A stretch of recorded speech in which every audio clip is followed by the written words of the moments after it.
It's also not my gardener. It's just my neighbor. Yes. All right, here we go. The Lunsby Show with T-Bone. And chick fruit. Let's God bless. Holy cheer. Just get it right one time. What do you want from me? 40 years they've been trying. You couldn't fire somebody if they were horrible, doing a terrible job for the veterans. And now you can say you're fired. No one listens to radio. And now for a quick disclaimer. The Lunsby Show with T-Bone And chick fruit. is brought to you by nobody. We have no sponsors. The show is still rated G. For Gloria.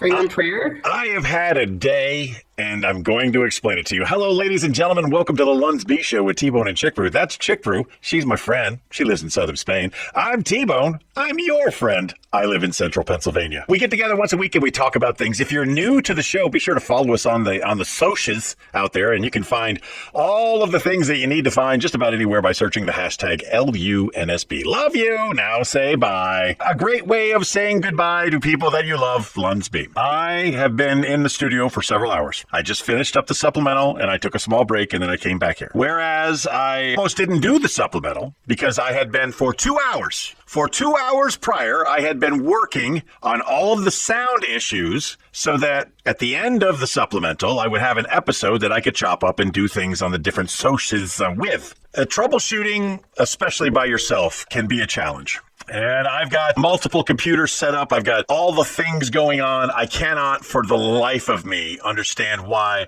I'm not hearing what I'm supposed to be hearing.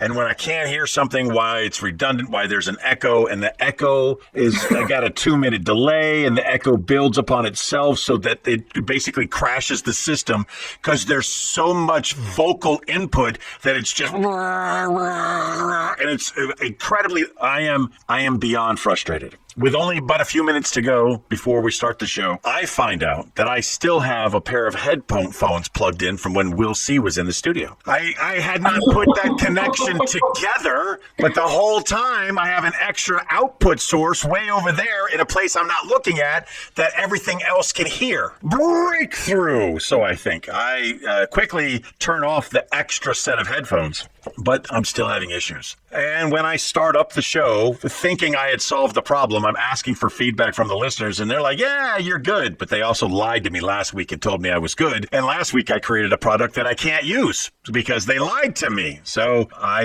lose it. I say a whole bunch of really bad things. I am out of control with rage and anger. And then I reread his comment and he was like, oh no, it's good now. Oh, it's good now. So I have to immediately start apologizing. Sorry, I didn't mean to do what I just did. Please forgive me. I'll cut that out later. I'm sorry about that. And they're like, no, that's tasty. That's delightful and delicious. We love it when you swear. I can't swear. It's not part of the brand, okay? But I do lose my temper sometimes, and this was one of those times. I was so freaking angry that I was just getting ready to tap out, call it a day, and delete anything I had done already. And then I realized I was actually working and I needed to knock out an episode. You know, it's okay to feel your feelings about this. And if you would just let go a little bit at a time every day, then it wouldn't be so big. So here I am thinking that I've solved the issue, and then it's time for me and you to get together. And from the get-go, there is another issue. And all of that previous rage was added on to this rage. And I'm glad that you couldn't hear me because I turned off my microphone, but I was really shouting a bunch of things that are not appropriate. I could see you. All right. Well, I mean, I was just miming. Yes. Hold on a second. Hold on. I'm holding on. And the reason I'm holding on is because her neighbor has decided to do some yard work. And in the penthouse suite where she records, it's very hot and steamy. And to close up the windows to keep the noise out, she's dying. She's literally melting. She's melting away. And then she comes back and she's got to pretend like she heard everything I just said. Couldn't hear what you just said because my neighbor has decided to become Martha Stewart and instead of using a lawnmower, is weed whacking his entire acreage. Oh no! And while I am frustrated with that, and you are probably frustrated with that, and our listeners will be frustrated with that, Granger took it upon himself to go out there and try to cuss him out, which is not actually as helpful as he thinks. I respect him making a verbal complaint on our behalf. Yeah, he's a good boy. Yes. Does Granger have a breed, or is he just a mutt? Just a murder dog. A murder dog. That's recognized by the Spanish Association of Dogs. Yes, because every breed of dog that makes murder, that's what he's made up of. Okay. I don't have a lot. I really wish I was in Monaco this weekend. Oh, you don't know how badly I want to be in Monaco right now. What's in Monaco right now? The Grand Prix. Oh, sports. Yes, well, sports racing, just all of the awesome things. I don't know. So, once upon a time, me and my wife find ourselves in Cannes, France. We are in Cannes, but we're in Cannes on race weekend. And all we need to do, and I've worked out all the details, all we need to do is get off the ship, go up to the train station, catch this train station into Monaco, and it's the road is already secured for the race. We can hang out for a while and walk through things, and we can do things, and then the paddock, we can walk through the paddock, and then we can go to the casino, which is part of the track, and then we can get on the train, we can come back to the ship, and we can sail away. That is a brilliant plan. I've got it worked out to the minute. I got all the details worked out. I am excited about executing this plan. Which, strangely enough, she wasn't into Formula One at the time. Not until the network's television show Drive to Survive have so many women all of a sudden become huge Formula One fans and now know everything there is to know about Formula One. I've been following Formula One since my teens, and I don't know who the team principal is, but now they know all the things. So irritating. Oh, we get off the ship. We go to the taxi cab that's going to take us to the train station. And I was like, I got to go to the train station. We need to go to the train station. He says, it is not possible. You're so funny. You French people and your sense of humor. Please take us to the train station. No, you cannot go. It is impossible. Why do you want to go to the train station? I was like, we want to go to the train station so we can get on a train so we can go to Monaco because it's race weekend in Monaco. This is not possible. Dude, just take us to the train station. I cannot. What? That world? I want to choke this guy. After dragging us along, he finally tells us that the trains are on strike. Oh. Yes. But do not worry, I can take you. Oh, you could take me all the way to Monaco from Cannes? How much is that going to cost? A couple €1,000. I can't. I know I'm not paying a couple €1,000 for you to drive me to Monaco and back. I did not say back. Oh, you're trying to get strangled today, mister. But I have a brother who has a helicopter. I can helicopter. Now, for a moment, I'm going to tell you, to be honest, I did consider that. I did consider that. Because I'm not a baller, okay? I'm not a baller. But the most balling moment in my life could have been me and my wife helicoptering into Monaco. Yeah. But I decided against it because it wasn't part of my plan. Had I planned on it, I would have been dressed better. I was dressed to walk the streets of Monaco in the heat. I was not dressed to step off a helicopter with my hot wife next to me. That would have been ballin'. I'm not gonna lie, that would have been ballin'. It would have probably been one of the most ballin' memories of my lifetime. Yeah, I mean, that would be impressive. I love going on helicopters. I've been on a few, always courtesy of the Navy. Yes. So apparel was already decided on my behalf. And the few times, I got to go on one beautiful ride here in Rhoda, which was my first time in a helicopter. If you go on my Facebook page, it is still the wallpaper on my Facebook page. Absolutely gorgeous. I never will forget the helicopter pilot is telling me, as we sit on the flight line, like, if we go into the water, you don't move or your head will get cut off by the rotation of the blade. He's just hold your breath, I'll come get you. As another Spanish pilot comes running towards the helicopter saying, wait, we forgot to take her door off. You don't need to take my door off. This door is perfectly fine. No, we don't want it to get in the way of your pictures. So the guy comes running and they remove the door that I was perfectly content. I was like, there's a window. I will point and shoot out the window. And they took the door off. And then at one point, we're over the Bay of Cadiz. The pilot just tips the helicopter on the side and says, take the pictures now. Sir, I am trying not to pee my pants. But then he he took me over, and we flew kind of over near Cadiz, and he showed me the Roman ruins that, were eaten by the ocean, and the ones in Puerto, how they must have connected at some point, but they don't know why or how. And it was just amazing. The next time I flew in a helicopter, I was in Bahrain, and it was like 145 degrees. I drank like an entire case of water. I had so many crushed water bottles in my pockets that I didn't have anywhere to put my lenses by the end of the shoot. And I was drenched. I was so sweaty and gross. But again, 10 out of 10. I have never... I also have never flown in a helicopter outside of my work with the United States Navy. But my work in the United States Navy did give me opportunities to fly in almost every helicopter that we own that's in the inventory. I have flown on everything from little birds to old the 53s. No, 56s? I don't know. We had a 2-story tall helicopter that the Desert Ducks used to fly, HC-2, back in the 80s. The Sea King. This was a monster. Then the 56, the 47, the 46, Little Birds. I mentioned Little Birds. And then all of the Lamp series, all of the, what's the popular one that we fly everything on these days? God, I can't believe I can't remember that right now. The Black Hawk ones? Yes, those. But we have a different designation for them. We don't call them Blackhawks. We call them Whirly Birds. But all of my flights have been courtesy of the United States Navy in a helicopter. And when I see civilian helicopter flights, it really makes me not want to be in a civilian helicopter. Because I've noticed that, like, anytime I see the city from I'm never like, oh, I should definitely do that. No matter how much I enjoy being in a helicopter, I just don't want to. And the helicopter I went in the Spanish, the ones that look like a fly? Yeah, the Little Bird. That's a Little Bird. Yep. Yeah, that was the one. And that, like, me and my thick thighs in there was like, don't put your feet on those pedals. Don't let your knees hit this. Don't, and I'm like, my thighs are going to kill us. In our active duty setup, you'd be surprised how many people we could put in a Little Bird. It's more than 2, that's for sure.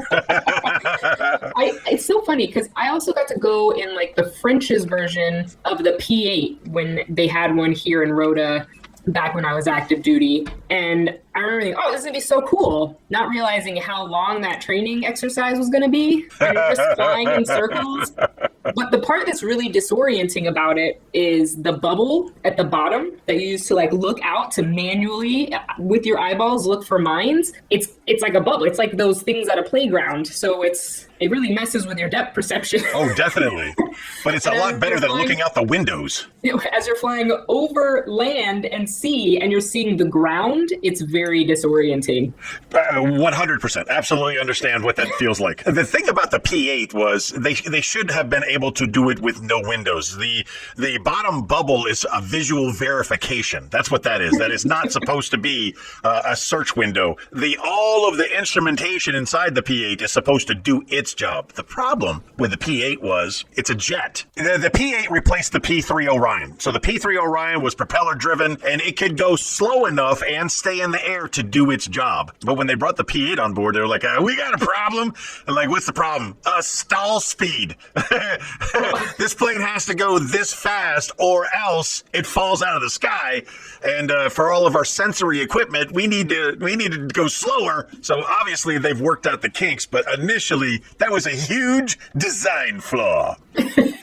It's the things that you don't think about that always come back to get you. The rule of unintended consequences always applies. I did something cool this weekend. Go on. I took my betrothed to a concert, I guess you would call it, a concert-like thing. We went to the Strand, which is a section of the Pell Center in York City, Pennsylvania. And we went to see actor, comedian, former TV talk show host Craig Ferguson.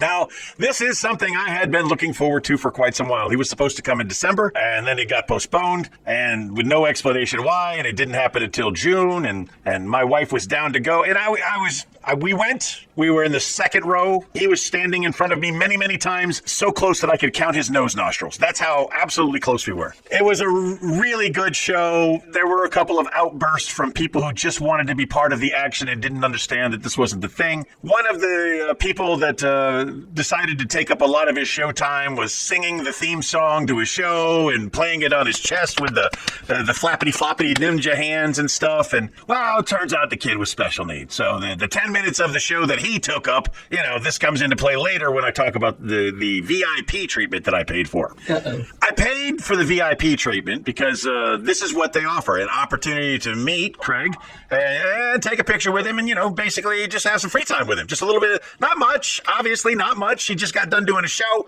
Spend a little bit of time with him and then you go about your way. So special needs kid takes up 10 minutes. And then, the show's over, and then we get brought backstage. And he's just, literally just burning through people. Surprisingly, there's only like 10 of us that paid a large amount of money for this meet and greet at the end. There's only like 10. So even if he spent a minute with each of us, it would have only been 10 minutes. And he's burning through the people. Like, hey, thanks for coming out. Take a picture, and away you go. That's the meet and greet. No conversation. Shake a hand. Hey, thanks for coming out. Take a picture, and away you go. So 1, 2, 3, 4. And the next one, another special needs person, takes up another 15 minutes of going back and forth with stories and pictures. And I'm not special needs, but I paid for special treatment. I paid for the VIP package. And if you don't know what VIP means, it means very important person. I get treated a little bit better for just a freaking minute of the day, one day, because I paid to be treated a little better. And then we got up there, and I realize I put this in my own brain, okay?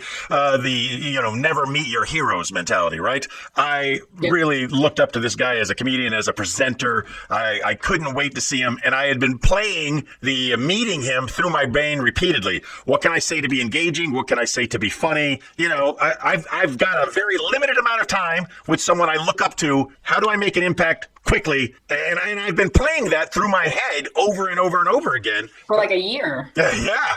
And I've got it down. I was a fan of his podcast. I had been brought up on his podcast because viewer mail. I wrote in and he brought me up, and I thought it would be funny to talk about Mexican Coke. But he didn't want to hear it. And I told him I was going to tell him that I was going to dress up as a penguin because he canceled the podcast. I didn't get to it. Here's the number one priority: introduce him to my wife. That was the very first thing I did. Nailed it. Number 2, Mexican Coke line fell flat.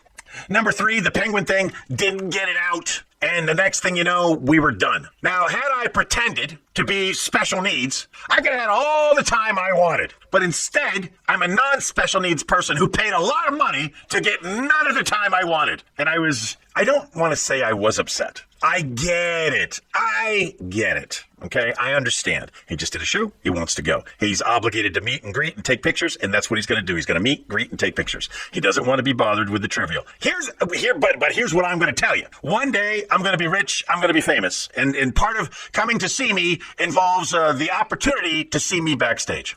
And I will give all of you who paid that extra money 3 minutes. I will give you all 3 minutes. You come in, we will talk. There will be a timer, but at 3 minutes, you have to go. I will not do that to you. Now, and I have been saying this for years. I have always thought comedians did this thing wrong at the end of a show. At the end of the show, we've done this for years, especially since the avant-garde of cell phone cameras.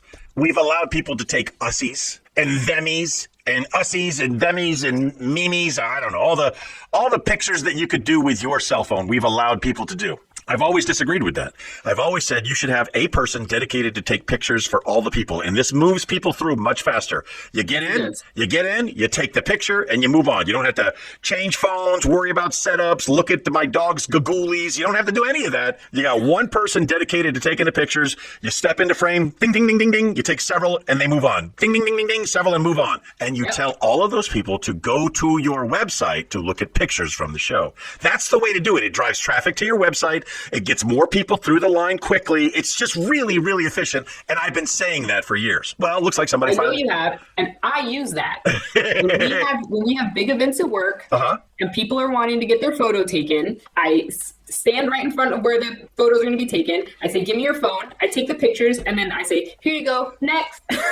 That is not doing what I'm recommending. I'm recommending one person with a camera. You know this community, and no one is going to leave without having the picture in their hand. So to avoid that, but you can. I'm the picture taker. You can if you're the dedicated picture person, and you tell them we would have to have our own camera, and then our Facebook would have a picture, and people don't necessarily want their picture on a public Facebook with their kids. So you take the picture, you hand them their phone back, and you say, next, and you move them forward. Yeah, not doing that. That does not move the line, because you got Apple people, you got iPhone people, you got Samsung people, you got Droid people, you got some idiots out there using Google phones. I don't know who those weirdos are, but luckily I'm well versed in many phones. Even on your weird Droid people phones, I can figure it out. One dedicated person with a dedicated camera taking all of the quality photos. That's the way you got to do it. That's the way you should do it. So that's been my idea for years, and that's what they were doing, and I congratulate them on that.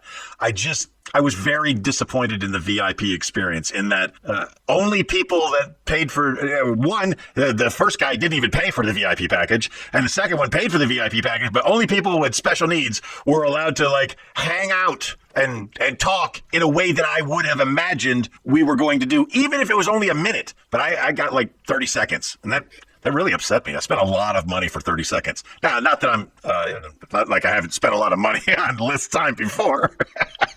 Sorry.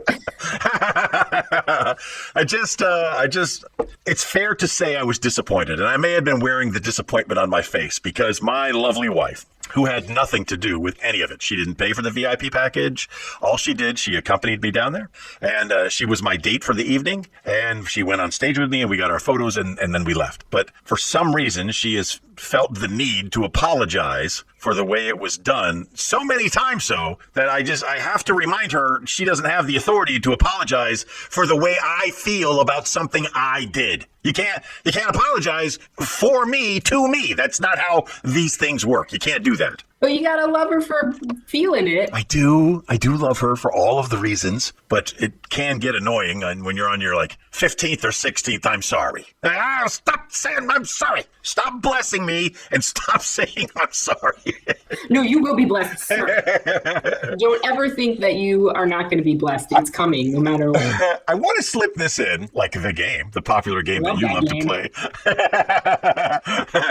Political bias in news reporting. And I thought about how I was going to talk about this, and it is right down center. Because you don't know that someone's being political bias unless you're paying attention to those things. You don't realize how easily they can just adjust the words that they use until you get an example that I'm going to use down the line. I saw a guy, and again, no names, no affiliations. Here's what I'm saying. I saw a guy get on the TV and say 1, 2, 3, and 4. 1, 2, 3, and 4 were basically, I didn't do this, I didn't do that, I didn't do this, and I didn't do that. That's what the guy who's in trouble, he's denying the accusations against him. He says, I didn't do it, I didn't do it, I didn't do it, I didn't do it. And then they went to the news person, the commentator, and the commentator repeated 1 through 4. He said, so you didn't do it, and you didn't do it, and you didn't do it, and you didn't do it. Well, that's not what a news person should be doing. And he finished it off with, so that person is lying. I have never, once upon a time when I heard that the news leaned left or right, or that there was leaning news, I didn't understand. I didn't pay attention to the nuances of language. And once you start to pay attention to that, you can see it. You're like, okay. And it doesn't matter what side you're on. You're like, obviously this person is for us, or obviously this person is against us. And it's the nuance of language that allows you to see that. But it was this blatant example of a guy being accused of something and denying it 4 ways to Sunday, and then the reporter repeating all the denials, word for word, repeating all of the denials, and then adding on, so this woman is lying. How do people stay in business when you gotta be cute? You gotta be sneaky. You can't just be that blatant about it and expect people not to notice, in my opinion. In my humble opinion. Or you don't have to be sneaky. And I think everyone's just so burnt out. Honestly, I don't think people are paying that much attention.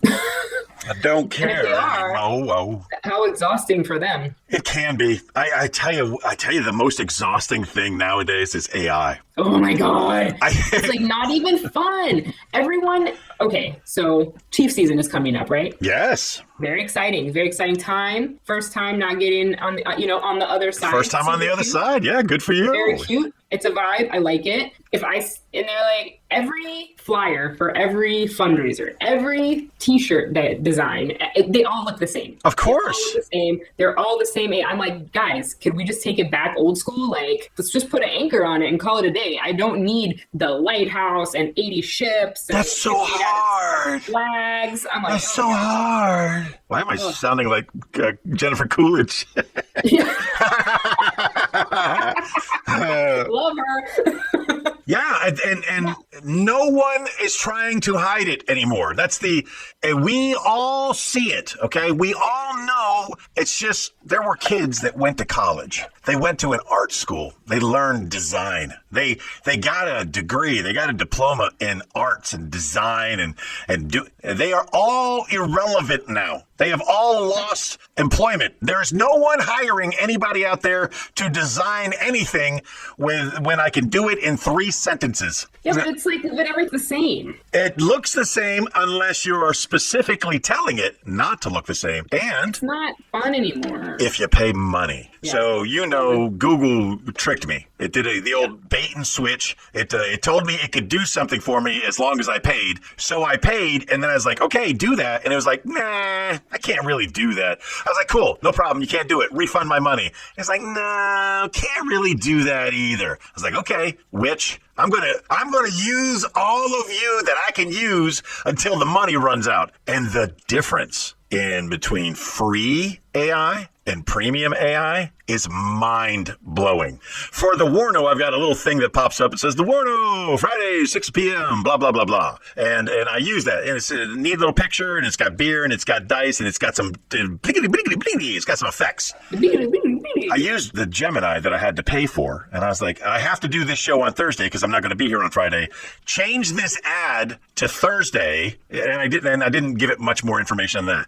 It changed the ad. It made the graphics look way better, and it voiced over. Have you seen that? No, I saw it, but I didn't listen. I didn't watch it with sound. Yeah, no one does. But the quality between what I created and between what paid AI created, unbelievable. Unbelievable change. And just for the listeners, I'm going to bring it up. Did a big old friend request today, and we had a yard sale yesterday. I probably sold like 3 things. Yeah, like 3 things in that yard sale picture. The Warno is live tonight for the first time ever on a Thursday. The voiceover, there's smoke, the dice are rolling. It's really well done. It's almost like I could pay $240 a year to get this quality. Our friend Keith Henshaw, he's been doing. He's obviously paying for the good AI, the high quality AI, and he's been making a bunch of crazy commercials for his coin company where he's doing all kinds of crazy stuff. It's very, very well done. It's very neat to watch. But don't be busting on my yard sale images. I was trying to highlight the big things that I was getting rid of. I didn't take a picture of all my wife's dresses and all of her Toni Morrison book collection, which is kind of weird. I saw it. I was like, oh, what's Toni selling? Anything good? Anything? And then I was like, it's a picture of like 3 things.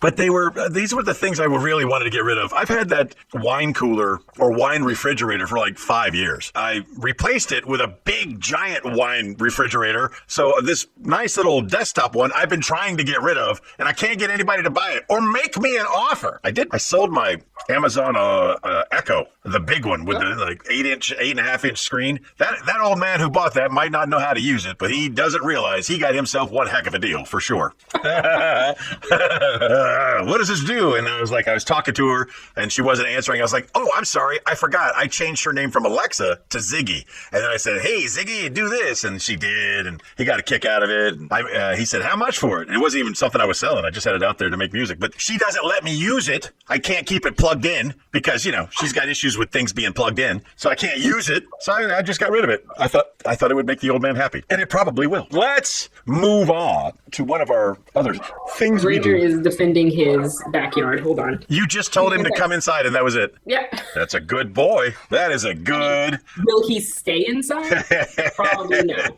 Let's do this. It's time to talk about cooking. And tonight proved one thing. You know, all.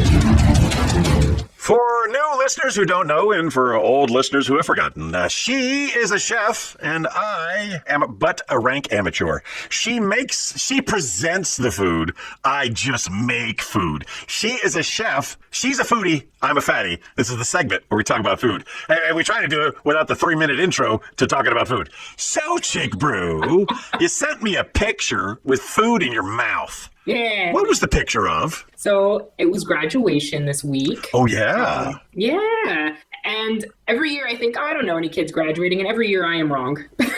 This is such a small community and everyone knows everybody. So every year I find myself at graduation to be part of the cheering section. This year I had the privilege of also making cupcakes for a friend's daughter's graduation party. Oh, nice. And I asked like, okay, well, what are we looking for? How many? Are we just doing chocolate and vanilla? And to my delight, the answer was no. It was, we would like 30 strawberry, 30 lemon. And with the leftover batter, I made strawberry lemonade cupcakes. They were delicious. I knew they would be. I knew the amalgamation of strawberry and lemonade flavor stuff together. I knew that would make for a really tasty swirl. And I did swirl, and it was so good. And that's what that was. A strawberry lemon cupcake. And what did you use for a topper? Just regular vanilla buttercream. Oh, did everyone appreciate your cupcakes? Yes, and I have a few left, and I'm going to be taking them to work with me tomorrow because they cannot stay in this house if we are going to continue our hot summer. They must be gone. Our friend Brandon and me, we had discussed, Brandon is a guy that eats a lot of pre-chickens. He eats a whole bunch of pre-chickens. He eats a lot of chickens, the eggs, the proteins. And I had taught him how amazing an Instapot is when it comes to not only making your hard-boiled eggs, but also in deshelling them, how super awesome it is. He did not have a wonderful experience following my directions. And I felt bad about that because I knew the directions I gave him were solid directions. So I happen to have 18 eggs laying around, and I also like the proteins. So I threw them in the bucket, and I took staged pictures. I've got to get me some glasses so I can do what you do. I did make a video on how to make the lemon cupcakes, so I got to put it together. Can't wait to see it. Neither can our listeners. But I took stills, and I was sending him stills of the progress, and like the still number one was the eggs in the carton. I was like, okay, start the timer. And then picture number 2 was all the eggs inside the thing. Picture number 3 was all the eggs inside the ice bath. Picture number 4 was the last picture in the series, which was all of the eggs de-sleeved or de-shelled and all of the shells, because when you do it right, you can just roll that shell right off almost in one complete whole piece. So where there on the left there was 18 naked eggs, on the right there were 18 empty shells, and I did total 46 minutes to do the whole process. That's heating up the Instapot, steaming the eggs, cooling the eggs down, peeling them. 46 minutes, 18 eggs. It was amazing. It was awesome. And that's really all I brought to the picture. I have been flirting with trying to infuse eggs while hard boiling them or steaming them. And what I have learned through my research is nothing will penetrate the shell. There is no way to get flavor inside hard boiled eggs unless you take the shell off and then do something with them. What if you did the little pinprick? I do the pinprick. It doesn't get there. I know. I see the wheels a turning. If you and all of your chefly experience have an idea of what I could do, because I would love to infuse flavor into my eggs, but at the same time, I don't want to put them back in the pot after I've taken them out of the pot. Right.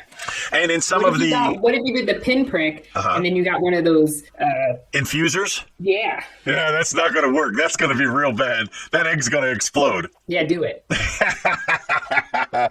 Just like last week when you asked me a question and you're like, you think this is a thing? And I was like, yeah, physics. This is a thing. And you're like, that's not it. And then we checked and I was right. Because of physics. I still want to see you do it. I'm sure you do. Let's move along to kill some time.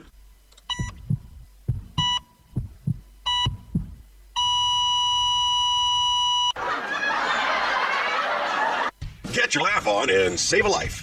The Harrisburg Comedy Zone, in partnership with the Central Pennsylvania Blood Bank, offer 2 free passes for every single pint of blood donated. Quick clarification, it must be your blood. 1 pint, 2 free passes. That's almost the junkie rate for a plasma donation. Did you know a single pint of blood can save as many as 3 lives? Did you know the Harrisburg Comedy Zone features amazing talent from all over the country every single weekend? Did you also know that blood expires and the Central Pennsylvania Blood Bank is in regular need of donations? For more information on how you could save a life and have a laugh, visit cpbb.org and harrisburgcomedyzone.com. That's one word, harrisburgcomedyzone.com. Not only do I do ads like that for wonderful organizations or wonderful companies like the Harrisburg Comedy Zone, I am working hard to become the new voice of the jackpots at the casino, Hollywood Casino. So have you heard that? No. No? Because no one clicks. No one double clicks, so she says. All right, here we go with that ad. Another big winner here at Hollywood Casino, Grandin. We have a winner.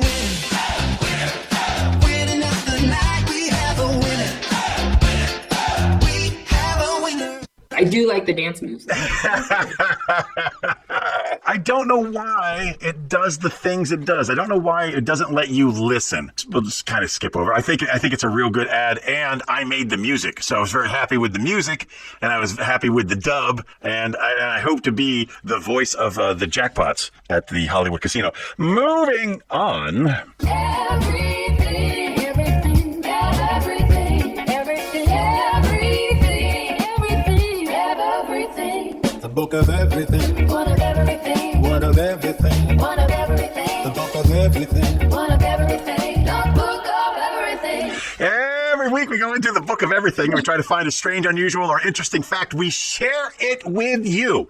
We find these facts, we share it with our listeners. And the challenge that we give to you is find a way to use this in your conversation this week. Like you're tucking your child into bed and you're reading them a story. And then, for no reason whatsoever, except for our own personal entertainment, you slip this fact in. You just slide it right in. As if they didn't know. You're reading, like, Cat in the Hat, and then you're like, hey, Cat in the Hat. And 70% of all animals in the jungle rely on figs for their survival. Even cats, like the Cat in the Hat. I reminded people of that one. That is one we have done before. I'm not doing that one today. Our fig tree is starting to grow figs. Yes, and 70% of all the animals in the jungle. And 70% of Rupert's additional diet. How he doesn't get so fat in the summer off of the amount of fish. Because our neighbor has a loquat tree, right? I do not know what a loquat is. It's orange. It has like kind of the texture of like a peach. He loves them. Oh, They fall off the tree. Yeah. They hit my car. Do they have big old seeds in them? They do. And That can't be good. Bitter. They can't be He good for your eats them. puppy. No, but he doesn't care. Rupert doesn't care. He doesn't care. But this is the same dog that ate my glasses. So During the supplemental today, somebody brought you up. I think they were trying to get us to go against each other in another competition of popularity, like we have done in the past that I hated so much. But I remember one of the comments is, and Rupert is the password, and I thought that was funny. Don't remember the context. My password? Every week we go into the book of everything. We try to find a strange, unusual, or interesting fact, and we share it with you. This week, here we go.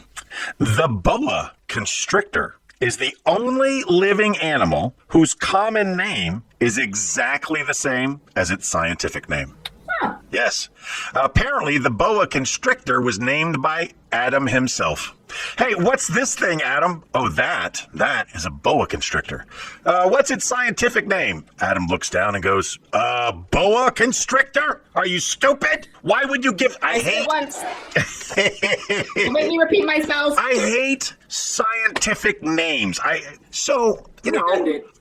can't say that. You know this. I am a man who takes a lot of medicine. Not by choice. It's what I have to do. All right. I'm sorry. If you're anti-medicine, sorry, but I have to take a lot of medicine. And every medicine I take has at least 2 names. At least 2 names. I go to try to have a prescription refilled recently, and they asked me for the 2 other names of the same medication that I was not familiar with. They said, which one are you trying to refill? And I said, I think it's the blank. And they said, you mean the blank? And I was like, that doesn't sound familiar. She goes, what about the blank? Why does medication have 3 different possibilities for the exact same thing? Number one, they're very difficult to pronounce. I have been saying metoprolol for like 4 years now, and turns out there's not even an R in there. It's a I found out because I had to type it. Laugh out loud. I don't know how it's supposed to be pronounced, but it's LOL. Laugh out loud. Metapopopol. And because that's not the only name, I ran out of a version of Metopo LOL. I ran out of a version of that. There's a succinate and there's a tartar. I don't know why they name these things the way they name these things, but I was supposed to be taking the tartar, and I ran out of tartar, and I started to feel the effects of not having the tartar in my body. So I got on the chat GPT there, and I was like, hey, I ran out of the tartar, but I got plenty of the succinct. Should I use the succinct until I can replace the tartar? And it's like, no, don't do that. And here's why. The succinct is way more, and it's a very lengthy duration, where the tartar is way less, and you take it twice a day. You should not be doing. Go get you some new tartar, and it told me how to do it, which was not how you do it, because you would think, if you ran out of medication in the United States, in Rota, Spain, and you needed that medication, you would go to the pharmacy and say, I ran out of my meds, can you help me? And they would. That's all you got to do. Here, you can't see a person to say that to. You have to use the app, and you have to go through the portal, and you have to wait 2 or 3 days unless it's an emergency, because if it's an emergency, of course you go to the emergency room. Well, it wasn't an emergency. I was just feeling, so this particular pill helps manage my heart rate and keeps my heart down, even when I get all excited and loud and jumpy and stuff. Well, I'd been without it for a couple of days because I ran out of it at the beginning of the weekend. I'd been out of it a couple of days, and my heart rate is starting to race. I'm like, at rest, I've got like a running heart rate. I'm like, this is not good. I'm starting to feel this. This is not good. So I did everything I could to get the medicine, but finally on Tuesday, they were able to get a prescription in for me. I went to the pharmacy today on a Sunday and got my allergy medicine refilled by just going in and handing her the slip of paper. And then she gave me my medicine, and then I left. I wish it would have been that simple. I did go to the pharmacy, and I did try to have it refilled, but they're like, yeah, we can't do that. We can't help you. I was like, okay. So I go to the medical, or I go through the portal. I do the thing I got to do, and they say, yeah, we filled it. Go get your pills. And then when I get there, they're like, they did fill your prescription. It just came in, but this is a mail-in. We have to mail this to you. I was like, no. I need this now. I'm feeling this now. That's like, we can give you to it now. And she was so sweet. We can give it to you now, honey, but you're going to have to pay for it. I was like, okay, I'll pay for it. If I got to pay for it, I'll pay for it. Dying. I need this medication so I could stop being really, really bad. And she's like, okay. But I was like, could you just tell me how much that's going to be? And she takes a very long time to ring it up. She doesn't move quickly. I don't think most pharmacist mates do move quickly. But she finally rings it up. She's like, $13.48. I was like, yes, I will definitely pay that. I will definitely pay that. Please give me that medicine. And she did. And as soon as she got it to me, I took one, and I immediately started feeling better. And my heart rate went from like 125 down to 87. And it just started getting better and better. And I was happier. I also took my medicine immediately because for my allergies, the allergies the air has been itchy. I've just been calling it itchy air, also known as the Levante winds. The Levantes. $6. $6 big dollars. I haven't perfected what I would like to use for the question of the week. Do you remember what this week's question of the week is? Was this the day trip? No. No, that was last week. Yes, we did that already. This was, what is your favorite pastry? I was going to say donuts, but donuts would have limited us, and I didn't want to explain that donuts don't have holes in it. I mean, must have holes. I didn't want to get into all that, so I just went with pastry. And we had some good participation. I tried to get people to give us just the image only. So looking at the image with no words, the first one comes from Mr. James. I believe this is a Boston cream pie because it's a cream-filled pastry with a chocolate coating over the top of it. That's a Boston cream pie, right? Yeah. Okay, 1 for 1. I've done good there. Jessica, she likes those cinnamon rolls. She gave us a nice picture of a cinnamon roll there. I saw that picture. Oh, I Damian. did look at some of the pictures. I love it. Damian, he kind of gave it away. I thought he was dipping pretzels into a coffee cup, but underneath it gives the scientific name, if you will, that I'm probably taking this as a medicine, Kualuarakia. Kualuarakia. I sounded it out. It's a Greek Eastern cookie. Oh. Yeah. I have to go to Greece for Easter. I'll see you later. Okay, all right. Lanny, Master Chief Lanny. Master Chief Lanny. Oh my goodness. I know. I'm so excited for him. I am as I haven't well. seen him here in a few weeks. I tell you, this last batch of Master Chiefs really made me happy because a lot of my former sailors went on to make Master Chief, and that just makes me happy. And when I say my sailors, I own my sailors, whether they're a Chief Select that comes up through season like Lanny did, or those that actually work for me. I own them. They're mine, and I'm proud of them very much so. Lanny says, another thing, it's probably one of my medicines that I'm going to need to sound out, Sfogliatella. Sfog, S-F-O-G, liatella. Everything beyond liatella, I understand. Fogliatella, but there's an S in front of it. You think that's possibly a typo? You think that S shouldn't be there? I don't know. Let's find out what fogliatella is. Fogliatella, which I know how to spell. No, there's a freaking S in front of it. Oh, those are the, I don't know what we used to call these. These are like a brioche rolls that we were very popular in Naples back in the day. Well, he's in Naples, so that makes sense. That does make sense, but the alternative to fogliatella, I think the S may be silent, which is not, it is something they don't normally do in the Italian words. The alternative to sfogliatella was pizza margaritas, but they were like a little hand size, and this was breakfast. You would go to have coffee, and you would eat a little pizza in the morning. It was a pastry with tomato sauce and a little bit of cheese and a bay leaf, and that was breakfast. And Hey, you got some vegetable in there? it was like 60 cents. It was so awesome back in the day.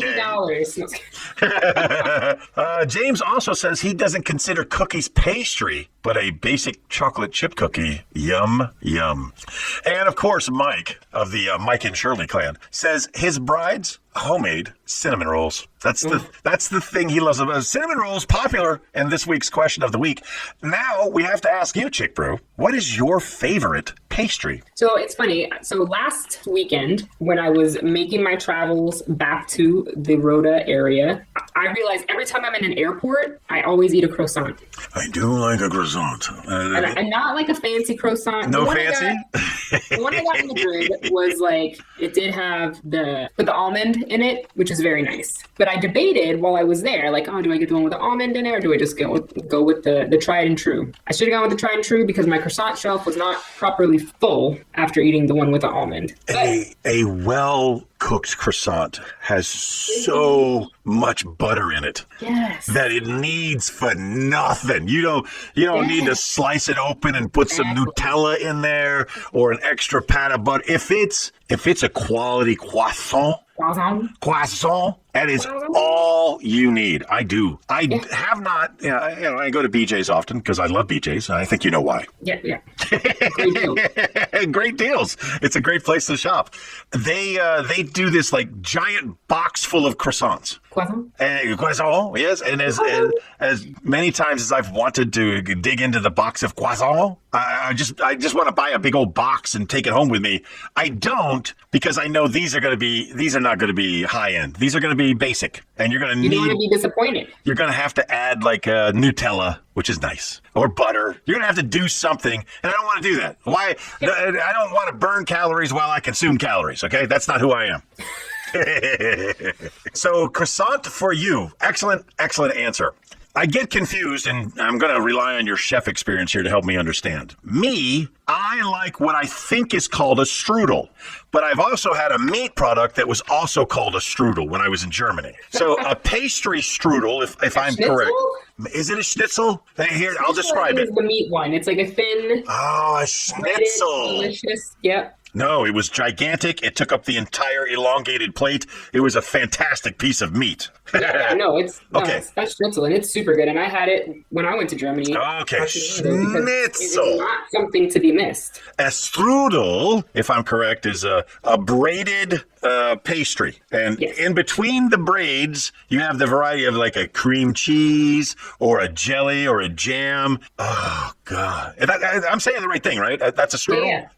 That is my favorite pastry because it's got all the things. It's got different level of flavor profiles. It's got the fluffy and the sweet and the mixturey. I like that. I don't know what I was on a kick The about only this. thing I don't like about most strudel is they put raisins where a chocolate chip should have gone. I don't like raisins. You are not a fan of the raisins. And I, honestly, I'm not that big of a fan of the chips of the chocolate.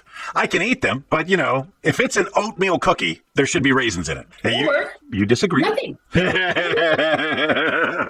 An oatmeal cookie doesn't say anything about raisins. I like nuts. Oatmeal raisin cookie would be, but for the most part, oatmeal cookie doesn't need assistance. They're delightful and chewy with a little cinnamon in there. I just know what I know, that my oatmeal cookies always had raisins in them, and I like the oatmeal cookie with the raisins. Nope. Just waste of space.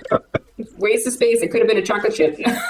We need to choose. We need to choose a question for next week's question of the week. I got a couple here to choose from, but I think this one could be fun. Let me know your opinion. What is your most irrational fear? As a question of the week. You like that? You like that? The show is not long enough, my guy.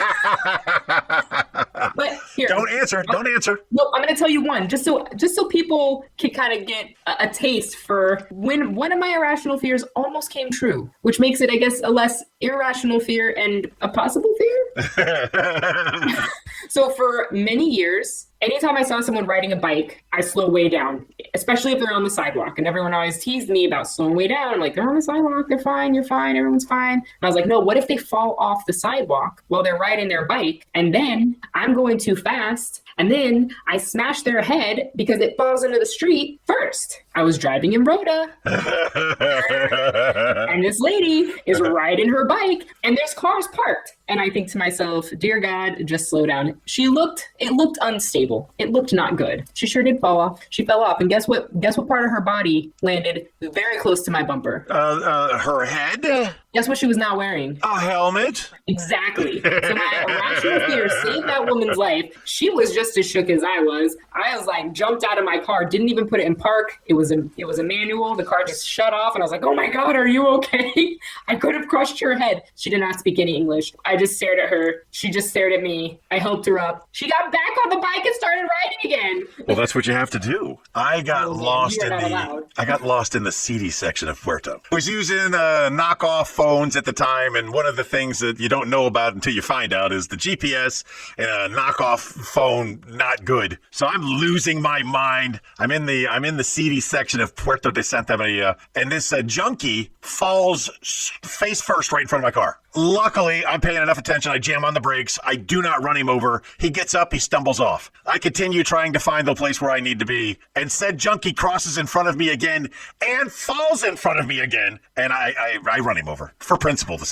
No, it was a slip and fall. He was trying to get me.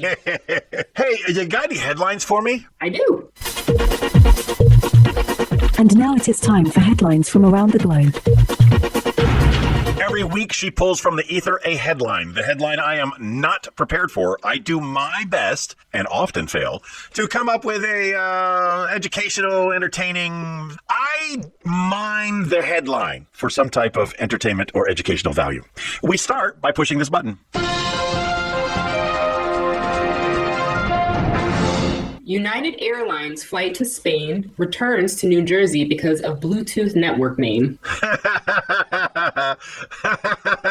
I love that for me. All right, so you got your little phone there, and you can do a lot of things with your phone. And one of them is you can set up your own little Bluetooth network, and you can set up the Wi-Fis, and you can name them whatever you want. Now, you've probably seen some of the more popular ones over the years. The old FBI surveillance van is one of my favorite Wi-Fi networks to log on to.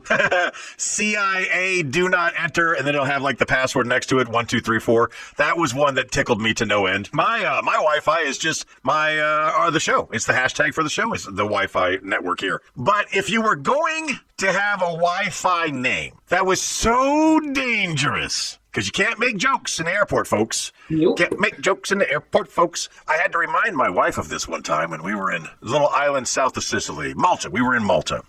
And as we were getting ready to leave Malta, she was talking about kidnapping me. And I had to remind her that airport people don't play when it comes to saying things like B-O-M-B with a big pause or K-I-D napping. They don't play. So don't say those things in a public area. But some smarty, some hilarious opportunistic person made their Bluetooth network name so offensive that when it came up on someone else's screen, like, oh, there's some Bluetooth networks around you. Here's one, Allah Akbar. Here's another, I'm going to bomb this plane. Here's another, Mohammed Jihad.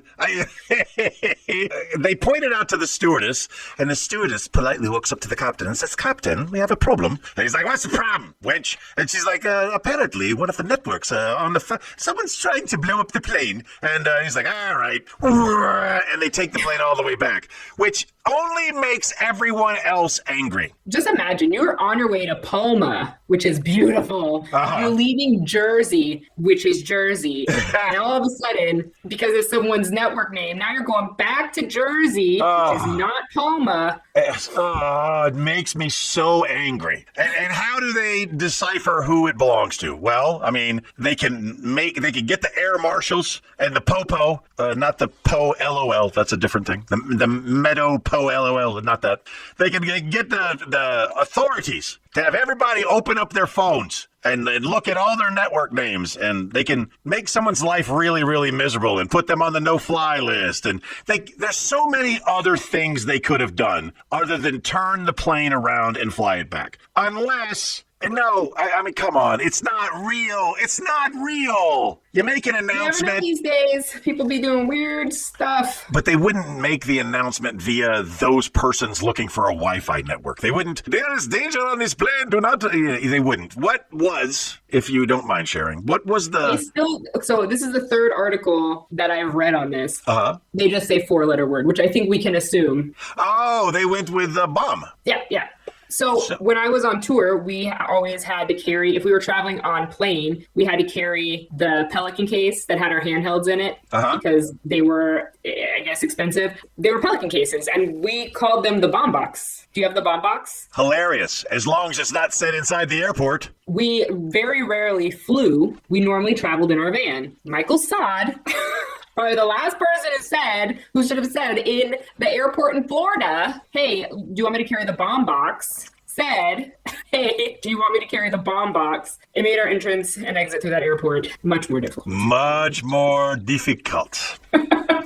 I was watching a video the other day. I don't remember where the people were in a queue to go. A police dog walks up to them. There's this thing called a COB, or a change of behavior. That's the first indicator that the dog has sensed something is amiss. And then the dog politely sits right next to the people.